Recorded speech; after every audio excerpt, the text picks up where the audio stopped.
Is the DJI Action 4 still good enough in 2026?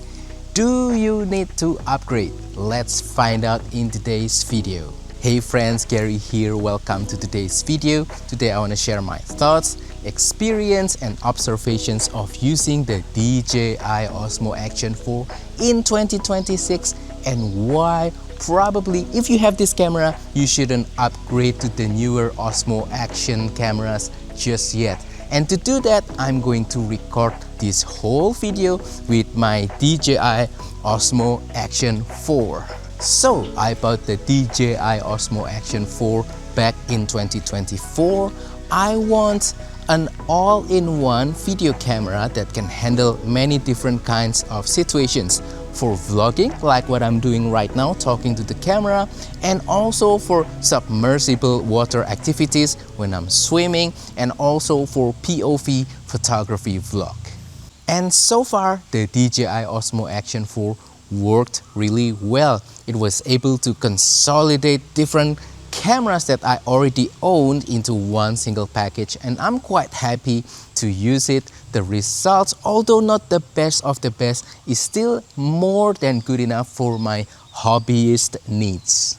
Plus, with the DJI Osmo Action 4, I was able to connect my wireless microphone, the DJI Mic 2, wirelessly directly into the camera, and that can improve the audio quality when I'm talking to the camera like what I'm doing right now. That's a very big plus. However, fast forward to today, now we have two successors to the DJI Osmo Action 4. The DJI Osmo Action 5 Pro and also the DJI Osmo Action 6. Both promising upgrades such as better video quality, better low light performance, better sensor performance, more dynamic range, and other stuffs that sounds very interesting and very attractive. So it only makes sense to upgrade to those cameras, right?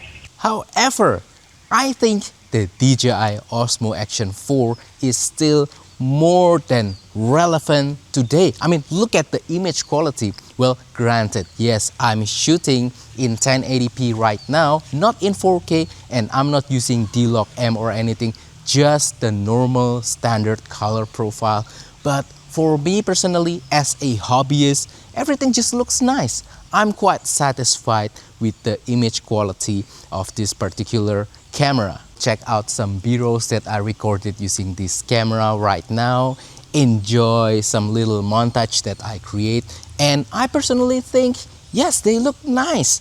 More than good enough and still very relevant today. Also, in terms of performance, everything feels snappy, nothing feels outdated, and using this camera overall is just very pleasant. The boot time is not slow at all. I can confidently use this camera to record all sorts of my video needs, whether it's vlogging or wide B-rolls. If you don't have an action camera just yet and you are looking for one, I think the newer one makes more sense. But if you already have this camera or any camera that is functioning perfectly in that matter, then I don't think you should upgrade. That's the point of this video, to maximize the potential of the gear that we already have rather than just upgrading all the time, being attracted with things that are the latest or the greatest.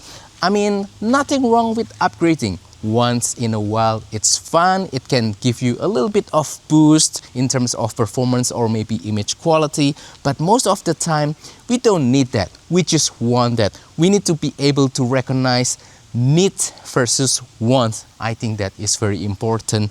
And to be able to do that, you must be honest with yourself. What do you really need and what do you just want? And yeah, not upgrading can sometimes feel very daunting. You feel like you're missing out some important features, and that's understandable because the marketing these days are just very aggressive. But for me personally, it's about being content with what I already have and just try to use them to their fullest potential. I think rather than upgrading our camera gear, a better upgrade would be to upgrade our skill as photographers, as content creator, as someone who is involved in creative activities. Upgrading our skill will yield better result compared to just upgrading our gear. Anyway, that wraps up today's short video. So those are all of my thoughts, observations, and experience of using the DJI Osmo Action 4 in 2026 and why you shouldn't upgrade just yet. Hopefully this video is inspiring, entertaining, and also fun. And please share on the comment down below what is your favorite video camera, the most versatile one that you have. I want to learn from you, so comment down below. I love to read your comments. Also, don't forget to support my channel by liking this video, sharing this video, subscribing to my channel down below. If you want to support my work even further, consider joining my Patreon membership for some exclusive benefits. Check out my latest travel photography video course called Simplifying Travel Photography. Use the affiliate links down below. You will get some discount on select products and services, while at the same time I will get a small kickback to help this channel running, or use the super thanks button to make a small donation to my channel. Thank you, and I will see you on the next video. Goodbye.